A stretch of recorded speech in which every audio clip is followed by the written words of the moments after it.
Our third initiatory level corresponds to the element of water.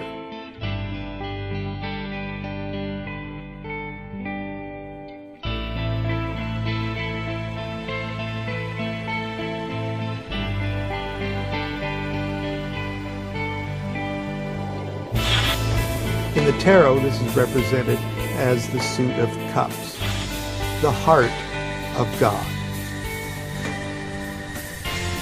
In the human condition, it's our emotions.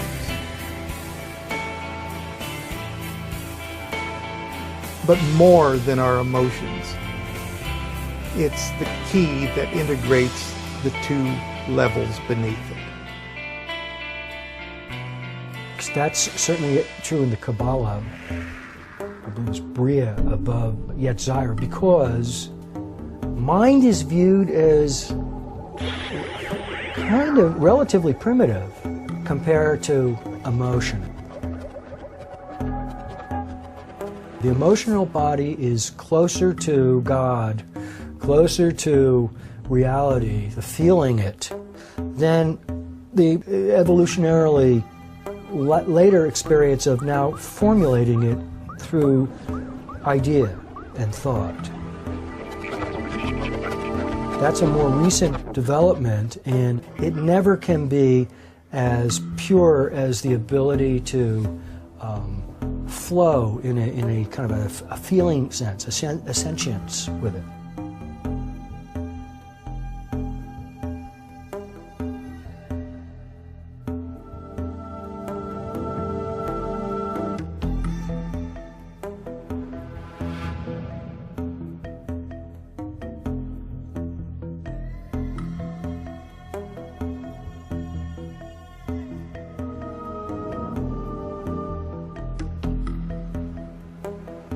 The initiatory level corresponding to the element of water, sometimes it's reflective of the subconscious mind, but more often we think of it in terms of our emotion. It's our emotional life. And just as we needed mastery over the physical body, just as we needed mastery over our intellect, so too, at the initiatory level corresponding to water, we need to master our emotions. Water has been an age-old symbol of the emotions. If you look at the Old Testament, the way of dealing with water is you part the Red Sea, get through as quick as you can before it closes over on top of you. In the New Testament, it's calming the troubled seas, walking on top of the water. You don't throw away the water. Emotions, I think, have an evolutionary value in that they, as part of the instrument of the soul, are teaching you about how to live effectively in this physical, dense world. And they are also the primary mechanism by which you can relate to others.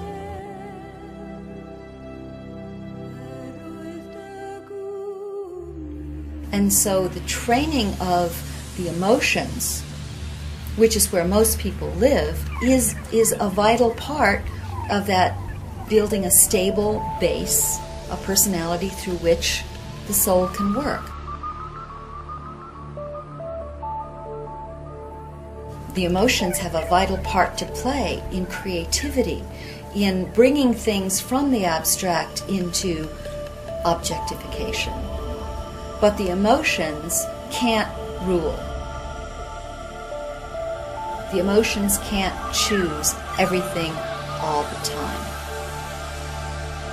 As I would learn, the emotional body is an essential component in the great work. When purified and brought into service of the higher self, the emotions are a trusted carriage. But when emotions rule, trouble soon follows. John West brought up a related idea, a Gurdjieffian teaching tale that very succinctly illustrated the importance of freedom through emotional autonomy. Again, back to teaching tales. This is one actually derived from Gurdjieff, but it's a handy line. which is whoever and whatever presses your buttons is your master. And if you decide you don't want to be a slave all your life, then the objective is to not get your buttons pushed. And if you can get to the point where at least they're not pushed as hard, already that's something. And it changes, it's a little thing, but it changes everything.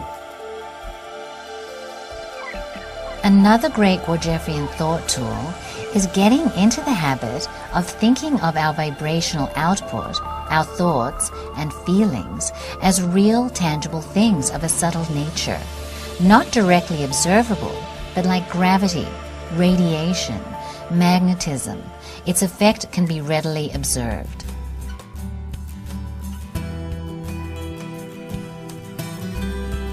Remember we talked about how most of us intake the energy from the world around us through our solar plexus?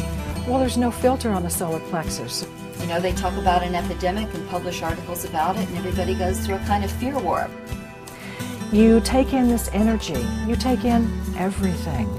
You know, the experience of seeing a movie in a theater is always funnier or scarier because you're in a group emotional field. And when you watch it on TV at home by yourself, it's not quite the same experience. So you get other people's energy, you get other people's feelings about you, and you will be affected by them because that's where you're taking in the energy with no thought, no filtering. This is the dynamic that drives the mob kind of mentality in a negative way. One of the reasons it's so difficult to work with our emotional body is because it's not just ours alone. Our physical bodies, generally speaking, we don't share. Unless you've got, you know, maybe organ transplants or you're possessed. But pretty much, you know, it's you, it's yours, you know the boundaries of it. But it is said, and I think it's fairly obvious too, that we all share an emotional field. We, some say, swim in the same emotional soup. And that's how people can have relationships. That's how crowds in a theater will get together with their feelings and enhance the experience of being in a theater, or at a sports event. Or that's how jingoism works to, you know, get people all fired up to go do something militaristic. So the emotion is this field that we all live in, that we can't see with our physical eyes. We have this big astral body, and it's often called a morphogenic field, is one of the names for it. Sanskrit word would be deva. You're talking about a unit of things, an entity of something, within which there are many parts. But it's this ocean of currents of our own making, but also we're picking up on the emotions and the vibes of place, what's been laid down in that place before. You know, you can walk into a home and know whether people have been happy there or bad things have happened there. You know, you walk into the parks of some of the concentration camps and they're very pretty and they're very beautiful as a memorial, but they still feel bad. You go to the Tower of London, it still feels creepy, you know? It's because of the overlay of emotion on emotion on emotion over centuries. And so that's part of this emotional world. What's moving through the collective, like fear warps because of earthquakes. There's an earthquake that happens in Thailand and Southern California gets antsy because we're reacting to that emotional form that's circulating. But the point of it is, it doesn't just belong to you. So you're swimming in this astral soup, you're operating in this morphogenic field, and you are affected by everything else that's going on out there. And a lot of the wisdom teachers will talk about this and how important it is to begin to be able to distinguish what's going on in the environment around you from what actually belongs to you. The nice thing about building an ajna center then is you take in the energy around you through your ajna center. And you can actually feel that shift. It's amazing. It's a subtle but noticeable shift. So once you start processing, taking in energy and the input from the world at your ajna center, it goes through your frontal lobes. And you can analyze it, and you can say, I feel a disturbance in the force. Is it mine? And you can say, no, I don't think nothing's bothering me. To speak of, it must not be my problem, therefore I will not get upset by it. But it gives you a tool with which to deal more calmly and more logically with the world around you. We don't want to be tossed willy-nilly and hither and yon, so it's about learning how to observe and then be able to not necessarily control, but to have a perspective on the emotions, that we understand what's going on. Part of the initiatory process is learning to listen and gain more and more information on each of the registers of existence, and perhaps even more importantly, distinguish between them. The minute you start talking about controlling the emotions, people think suppression. We know suppression doesn't work. It makes you sick. You suppress your emotions, it's going to work out in some way. For instance, the CEO yells at his subordinates, and those subordinates yell at the underlings, and the underlings either have to take it and sit on it, or unconsciously they catch their hand in a drawer so they can have something to yell at. Or they go home and yell at their dog. If you don't release it, you internalize it, and it's going to work out as some disease. People, in my parents' generation that lived through World War II, that was an age when men didn't cry. You didn't talk about how terrible the war was, and you didn't drug yourself into forgetting how terrible it was. You just sucked it up. And a lot of people that have the pattern of suppressing their emotions develop stomach cancers, pancreatic problems, intestinal disorders. That's all that area of the emotions in the body. It's really interesting when you begin to look at that.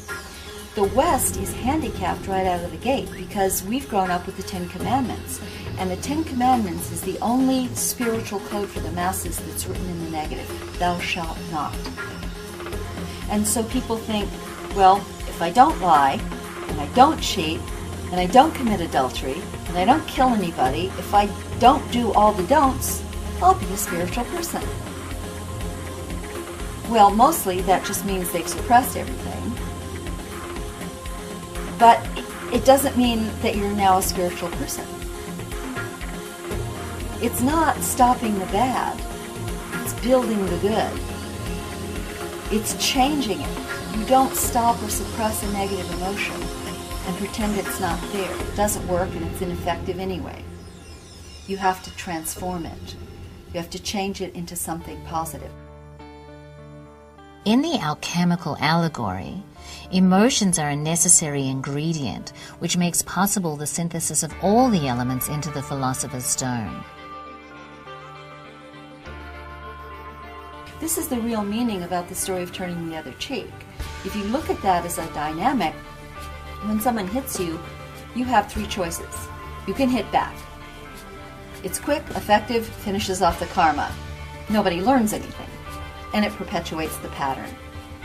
You know, there's that wonderful Irish folk song about the conflict in Northern Ireland, where an eye for an eye for an eye for an eye until everyone is blind. A lot of humanity is still living on that eye for an eye, tooth for a tooth concept. It just perpetuates the cycle. We could spend ages going through this karmic tennis match I'm the perpetrator, you're the victim, you're the perpetrator, I'm the victim. We've got to change the game. We've got to make it so nobody has to play that game ever again. We can get a new game for everybody. The suppression of the emotions doesn't work. There have to be techniques that allow you to take that emotional energy and turn it into something positive, and so that it becomes a positive expression. Our ability to operate from our highest centers allows us to proactively diffuse or even transmute negative situations.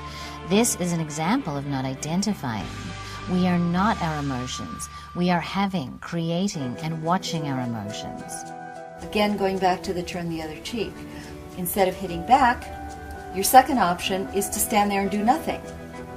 Well, that doesn't really teach anybody anything either. It stops the pattern from continuing through you, but that person's going to go out and hit somebody else. And it makes you a doormat. And the spiritual person is never a doormat. You see the stereotypes of these sweet, gentle people. But standing for the truth has never been easy. It's never been popular. And this common phrase of going with the flow, one of my students years ago said, only dead fish go with the flow. The spiritual seeker must be that Celtic trout of wisdom that swims upstream against the status quo and forge a new way. What we're after is to be rising vertically up the centers, up the path of initiation. Not to totally leave everything behind, but to be able to access it consciously and at our bidding. And so you have in the mystery traditions the training of the emotions, the training of the mind, the integrating of all these parts of the personality. That is then an instrument through which the soul can really work. That is then the marriage partner in an alchemical sense. The bride becomes your workmate, not your enemy. The great work as it applies to the emotional plane involves the transmutation of our emotions from an unstable force of chaos into a reliable compass and essential component of the integrated psyche. So the nice thing about building an ajna center is, remember, it is the collection, the balancing and integration of all the other centers, which means you don't have to stay up there. Sometimes it's appropriate to go to one of the other centers. And that's the neat part about it, is that you now have access to all of those other aspects. So when it's time to run from the lion chasing you, you don't sit in your ajna and go, lion.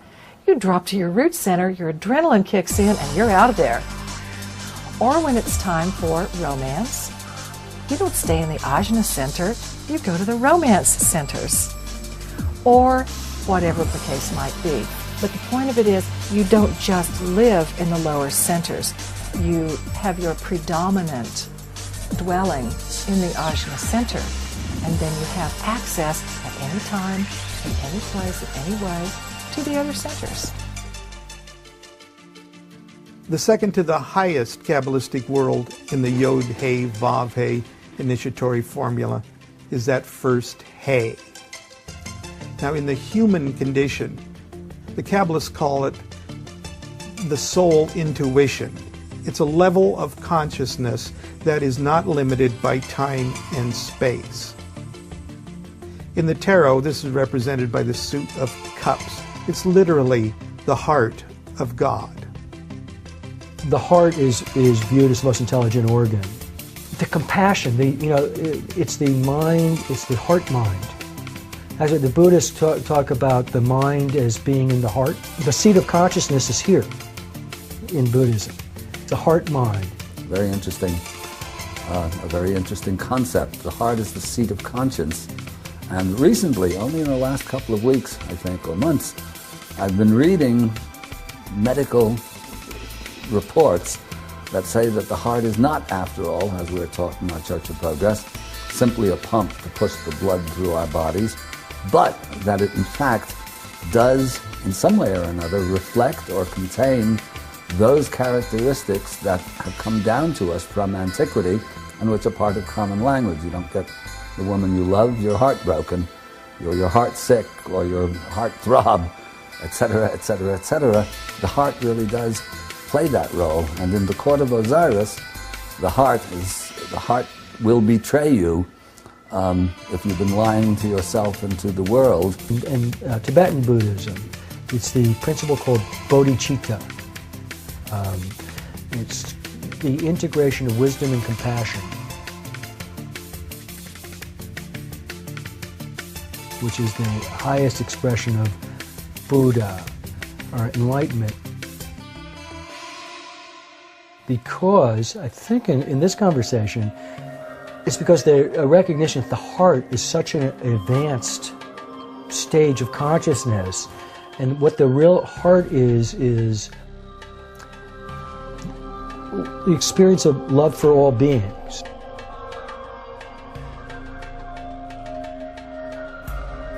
We're talking about love in a transpersonal way. It's a blissful, deep emotional experience that is like a high stage of meditation. And the object of it is all beings. It's a very elevated state of being to get bodhicitta. And to see that state of this kind of this ecstatic emotional state of love is actually the best realm to process higher consciousness from. Wisdom comes really alive in ideas and transcendent thought, etc., in that stage.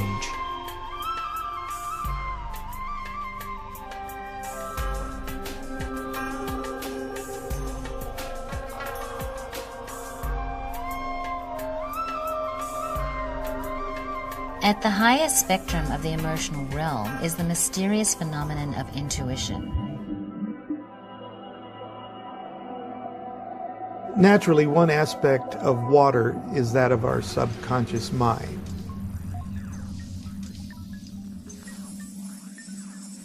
But water as an element reflecting on our souls is really a much bigger concept than that. The initiatory level corresponding to water transcends both the body and the mind. In doing so, it also transcends time and space. From the point of view of our identity as water, our bodies and minds are just small terminals reflective of the great reality that is our water consciousness. Georgia, as usual, took me through a literal quantum leap in my understanding of this lofty dynamic by clarifying the stages one can pass through to perfect this divine aspect of ourselves. A lot of what people call intuition is really instinct. Instinct is a function of the emotional nature, which is associated with water.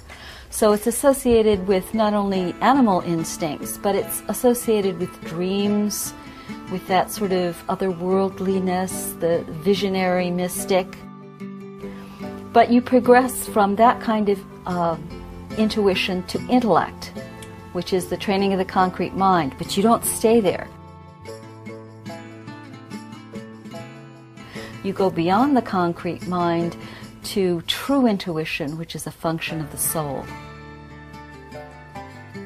So it's instinct to intellect and then to intuition, which is not a function of the personality and its sensory and parasensory systems. It's a function of the all-knowingness of the soul, the omnipotence of the soul.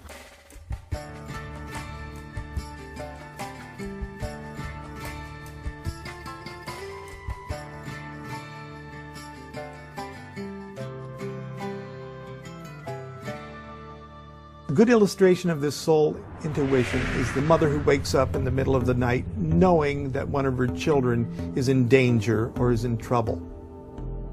It is so common that we don't even think of it as being an unusual occurrence. It does happen. Now, if that child was on the other side of town, the mother would have received this impression immediately, instantaneously. If the child had been on the other side of the earth, the same thing. She would have gotten the message instantly. If the child would have been on the moon, she would have still gotten the message instantly. Or on Alpha Centauri or light years away, she still would have received that message instantly. And that's not because the child actually transmitted a message, "Mom, I'm in trouble." That is because there's no place in the universe that the child could go that would be outside of the mother's neshama. It's bigger than the intellect. It's huge. It's a level of consciousness that is not limited by time and space. This is the first Hey in the Yod Hey Vav Hey formula. It's this level of consciousness that literally we all share with each other. Right now, we're sitting in the middle of each other's neshama, or soul intuition. Because you know how often we all get upset when our friends are upset, or sometimes you'll feel kind of weird and then you'll find out that something happened to a friend of yours or someone in the family and you were affected by it. Everybody has the intuitive function, and it's of all the functions, it's the one that's the most obvious, like your nose in front of your face that you can't see or that you miss. But of all the functions, intuition is the now. It's the now, not in terms of the object that's moving. It's the now in terms of the observer who's observing the object that's moving. It's the nature of the mind itself, in a way. It's the intuitive it's often the answer to the question, how do I know that? Or what am I doing right now? Or even more basic, my first thought about something. It's the idea of first thought, best thought. What comes up first? It's usually your intuitive mind. It's a direct response, and then typically we process it. We say, well, maybe I should process it. I'm pretty good at thinking. Maybe I'll break it down and analyze it and go through my various analytical processing it to see if I like my first thought.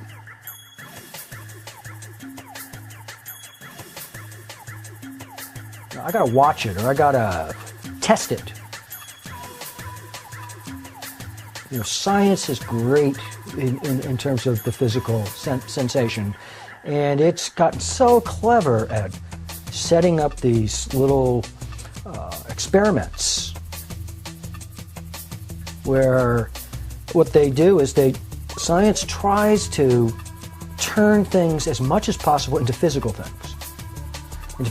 Because physical things do the best in laboratory experiments. We can measure physical things. Feeling things, it's a little bit nebulous, right? Intuition, forget it. It's invisible.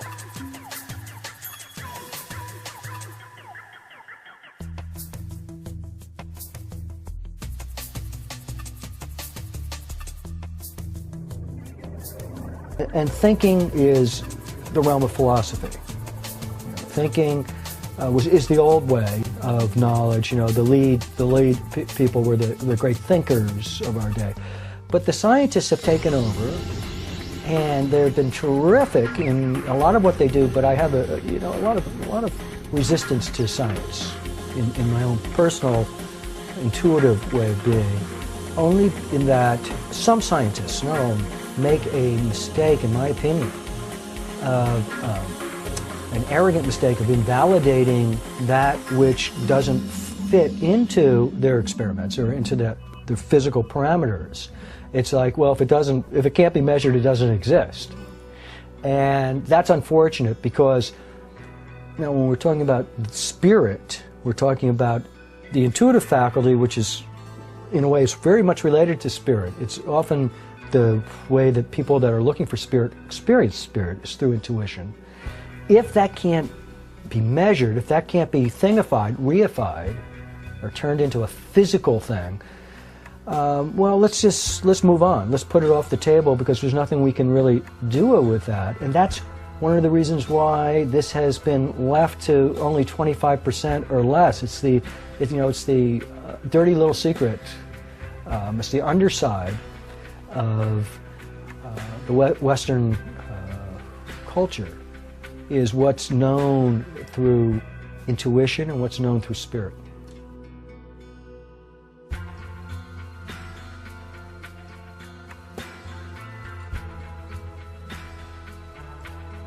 In humanity's earlier life experience, humanity was much more in tune with the forces of nature than we are today. Humanity was naturally psychic.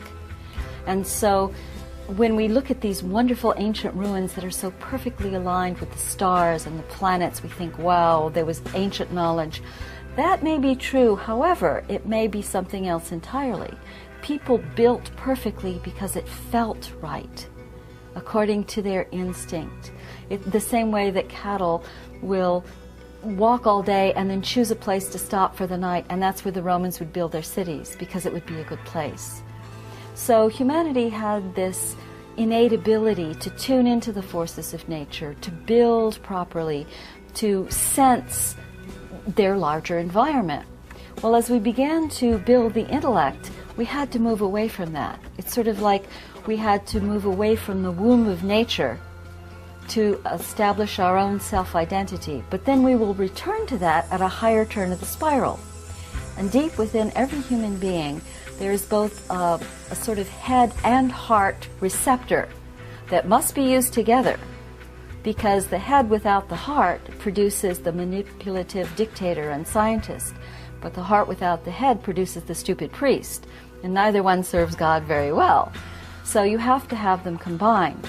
And when people have that sense of something ringing true, maybe they've never actually heard it before, but they hear it for the first time and it resonates with them at some level, what's responding is that intuitional head and heart mechanism. And in the future, people will learn to pay more attention to that. Intuition is a word that means different things to different people. But if it is intuition, I would say it's more likely to be conscience. But whatever you call it, conscience or intuition, if that inner voice is telling you one thing, but instead you're doing what a lot of people around you are telling you should do, then you're not listening to your intuition or your conscience, whatever word you want to apply to it, and you should be.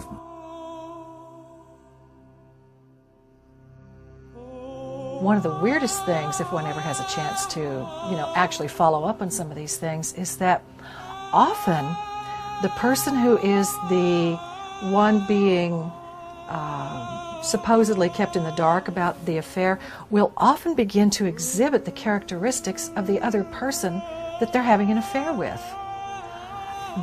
I don't know why, but all of a sudden, I want chocolate milkshakes. And the other person will go, oh, that's so weird. That's too spooky. Cultures that recognize the energetic realms of human existence stress the importance of conscious monitoring of all our sensory input devices, including those that allow us to monitor the emotional states of others. So an interesting thing happens when a person is on the path of initiation and they are doing the rise up through the chakras. When you get to the solar plexus, a lot of psychic phenomena starts to occur. And this is how a good teacher will know that the student has raised the kundalini, raised their awareness up to the solar plexus level. Because they will start hearing things, they'll start seeing things, they will start having greater incidences of ESP, all the psychic forces, if you will start coming into play. Now, the explanation for this is that the solar plexus is the chakra into which and through which most of us access the life force of the planet, prana. It's said that most of us, until we really get further along on the path, it's the intake valve for the energy all around us. Well, the energy all around us also contains the energy all around us and everything else that's out there. So if you don't have a filter on that intake valve, then you start accessing the astral world. You start accessing the elementals, you start accessing the devas, you start accessing all the astral stuff that's out there, and it's said to be a really busy place. So you find people saying, oh, I can see the angels. Oh, I can see the little fairies that live under the flowers. Well, maybe so. In esoteric anatomy, there's a really fascinating thing that gets into the blood and how different parts of humanity in more ancient history were able to access more of the world of nature. And that some peoples still have that ability, and they're able to literally talk to the plants and have a communication. Literally talk to the animals and have a two-way communication. And it's said that this is because they are very solidly centered in the solar plexus area, which is that open doorway to the astral world, which is a world of open communication. Now, what you're taught in most of the mystery schools is it's an interesting place to be, but don't get stuck there. And too many people do, either because it's fascinating or because it's frightening. They will get stuck there, or sometimes they'll even just back away completely from the spiritual path. And that's one of the reasons why it's really advisable to do this sort of work with a teacher who knows what they're talking about. Which is why people are advised, don't try this at home alone, right? Because it can get pretty wanky. Now, some might say, oh, no such thing as, demons and fairies and all these spirits. Maybe not, but that's the experience that people have when they are in that particular energy arena. And we all know that the mind can create all kinds of things. So whether or not those are artifacts of our own consciousness, or whether you're actually interacting with a separate, unique entity, elves, fairies, angels, whatever, the point of it is learn what you can from it, but it's not the end-all and the be-all. There's more further up the way. Because in fact, we have lots of inner voices, and in fact, if we're going to undertake anything difficult, the discipline, there will be an inner voice that says, the hell with this is a lot of work, let's go out and have a beer.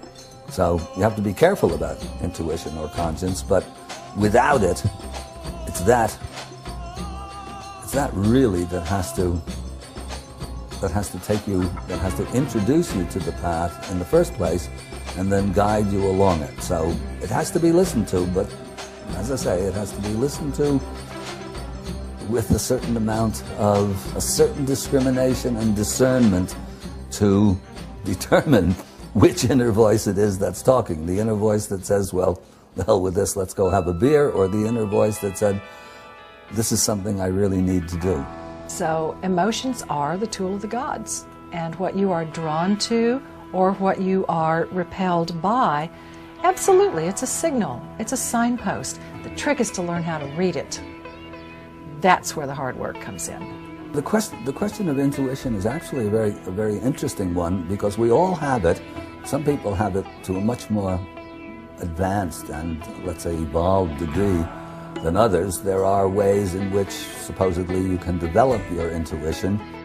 In the rise up the chakras, in the rise on the path of initiation, the emotions are important. And this may not be an official party line, but this is what I think, is that they give us a taste of heaven. Okay? The emotions can bring forth physiologically the chemicals that can give you the euphoria, that can give you the joy, that can give you that detached I am one with all, particularly in the act of love, if it truly is an act of love. And when you experience that the world falls away, this is heaven and we are gods. Well, that's fabulous. And that is that human version of what we are told is the divine. To quote myself from one of the stories that I wrote, desire is a tool of the gods to take us where we need to go, to learn the lessons we need to learn, and do the service we need to do. So for desire, you can substitute our emotions. So emotions are the tool of the gods.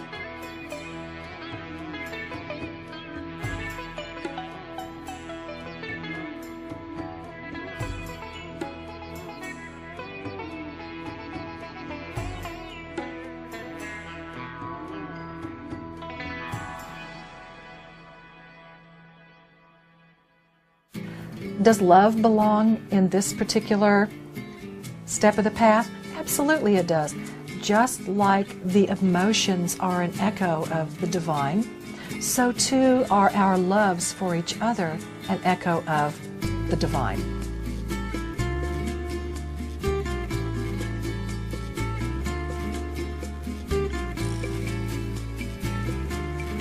Because a lot of the work on the path is to get to a point of detachment, a lot of times people can mistake that and think they have to cut off all their relationships. And some of the less clean teachers and organizations will do that, and they will order you to separate from your family or to break off from all those that you love. Oh, and give us your money too. Any system that tells you you have to give up your will to a guru or anybody else, a red flag should go up. Your will needs to be trained, it needs to be developed, and foremost, it needs to be aligned with higher will. Just because you can do something doesn't mean you should do something. But I think the thing to remember is that the relationships that we have horizontally, ideally, will teach us about the relationship that we want to have vertically. So, the control and training of the personality is part of the early stages of the mysteries. We don't throw away anything.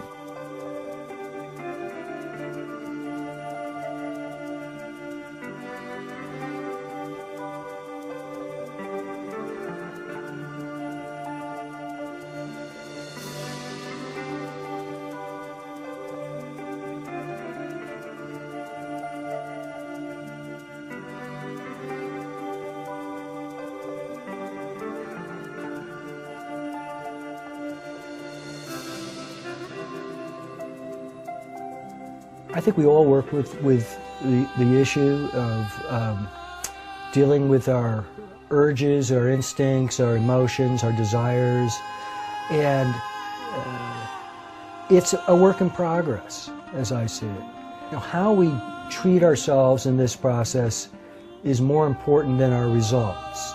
The most important thing is treating ourselves as we would want to treat others.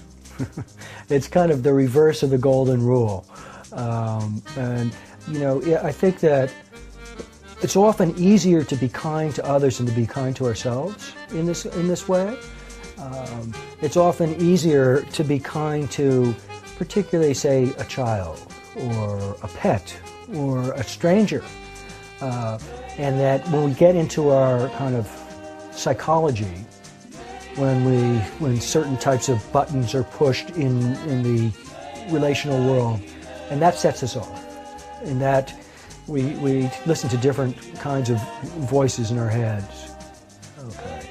So I think it's more the spirit of wholeness than perfection, and being kind to ourselves on the journey to wholeness that is really my answer. the people that are seeking perfection, or the people that do weight training for 6 hours a day and are on these very stoic, strict diet. I don't advocate that sort of thing. I think that there's a lot of violence and a lot of aggression that usually comes with that attitude, not towards other people, but towards ourselves. But the role that the mind plays is very large.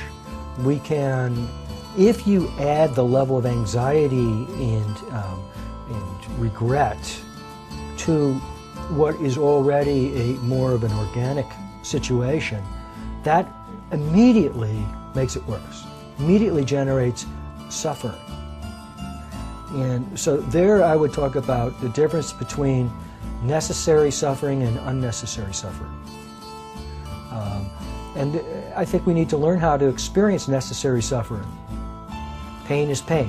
Learning how to relate to pain is a good thing. And I don't believe that the goal should be to escape, to try and prevent or escape from ever feeling pain. Pain is pain. Just as with any of the centers, with any of the bodies, you have a sliding scale. Like with the lower solar plexus, which is about personal identity, on one end of the scale you have people who have no boundaries whatsoever. And on the other side of it you have people who are hidebound, just locked in their own self, and they practically have no sense of anyone else being on the planet except to serve them. Well, the emotional body is very much like that. It's a very wide range. So what you begin to look at when you are going through the emotion phase of the initiatory process is a sense of balance. Are you shut down emotionally? Are you too emotionally free? There's a wonderful scene in Lawrence of Arabia where someone is asking Lawrence how he manages to be so in control and so stoic and go out there and do the things that he does. And he takes a flame and he holds it beneath his hand and it burns. And the guys watching are going, ow, ooh. And one of them says, how can you do that? Doesn't it hurt? And he says, oh, but of course it hurts. The trick is not to mind that it hurts. And that's it. Controlling, now you'd say, well, that's controlling the physical body, but it's controlling that emotion of pain, that sense of pain, that sense of suffering. And of course, throughout the course of the story, which is his biography, you see that it holds him in good stead in that story. It's often our most painful times in our lives are also periods where we have the greatest amount of growth spiritually. And I've found that true personally, and I've always found that to be a terrific motto to have for my therapy clients, in my practice. And I will occasionally, not oversay it like a cliche, but occasionally find myself wanting to remind both of us, all of us, that it's not necessarily bad news when it's bad news. Well, we only label something as a negative event or a loss or a pain when we're comparing it to something that we think it's supposed to be. And when we don't see the benefits at that moment. On one level it's bad news, but that there is a silver lining. And I'm a guy that's suspicious of silver lining talk. Because there's never a loss without a gain. There's never a pain without a pleasure. There's never a negative without a positive. In the universe, you can't have one. Now, the quality of your life is based on the quality of the questions you ask. So if you don't learn to ask a question, where's the other side? Then you're going to wallow in the illusion of the one-sidedness. Just like if you see a magnet, you think, oh, that's a negative pull of a magnet. You don't realize that if you cut the magnet in half and try to get that negative pull, you can never get it. It's always a positive and negative. No event is one-sided. It's always neutral until you choose to see only one side of it. So if you perceive that there's only a negative event and a loss there, then that's your choice. That's your perception. But from my own experience of myself and countless, well, not quite countless, others who I've worked with over 20 or 30 years,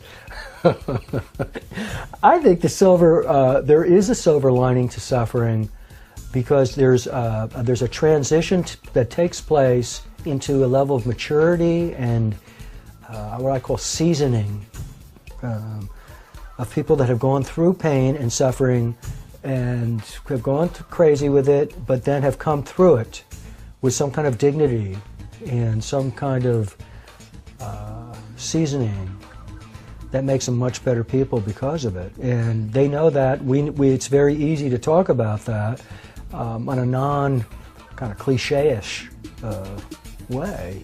You're expecting yourself to be happy and never sad, kind, never cruel, positive, never negative, nice, never mean, giving, never receiving, etc. When in truth, you're a human being with a set of values, and you want both sides. Sometimes you're nice, sometimes you're mean, sometimes you're kind, sometimes you're cruel. And you got to embrace both sides of your life and set objectives accordingly. Can you see that it is never what happens to you on the outside, it's how you master your perceptions from the inside? Because the master is the one who realizes there's nothing but transformation, never gain and loss. And you just now got a good example of that possibility. So if you ever have a situation you think there's a loss, you look at where you gain. You think you have a negative, you look for the positive. You think you have some sort of pain, you look for the pleasure. Because as Anaxagoras said 2,500 years ago, pain and pleasure are simply lopsided perceptions. So when somebody feels that they're having a major setback, the truth is they're not. They just think they are, because they haven't learned how to master their perceptions. We should also point out here the difference between pain and suffering. All creatures can feel pain if they have nerves and a brain. However, far as we know, only humans actually suffer. Suffer is the emotion that interprets the signal from the brain as pain. So it's not just that, pulling away from the stimulus, but it's actually having a personal attachment to what is happening. And that's what a lot of the more austere disciplines will really get into, is a lot of inflicting pain and teaching you how not to suffer even though you are experiencing pain. Not my idea of a good path to go down, but it is one, and it's a valid one for people who choose to go that way. And it certainly has been one of the paths for many, many eons.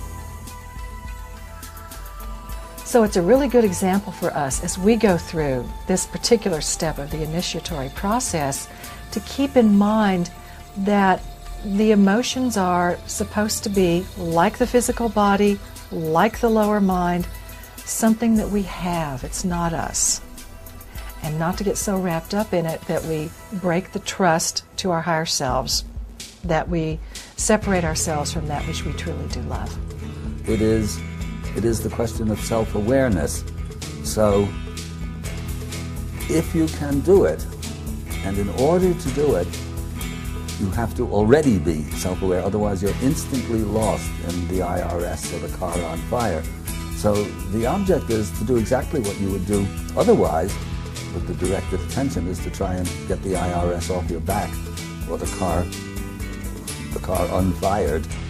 But it's done from a different inner standpoint, as it were. And even if you fail, which you do most of the time, the onus is on you. You take responsibility for your own emotions. This is a very, very difficult thing to do. And most of us fail right through life. But it has a different taste to it. In other words, it's not the fault of the IRS that you have got yourself in a tizzy, or the fault of the car because you're absolutely in a state to try and get to quench the fire. So the whole thing takes on a different, let's say it has a different taste. And over enough time, if the work is done with some semblance of honesty and consistency, then it starts to show results. I mean, the IRS will still call, but your reaction to it will be very different. Like the previous registers, Part of assuming the reins of emotional autonomy is recognizing and taking responsibility for our emotional output. And so control over the emotions means that you are responsible for what you are making.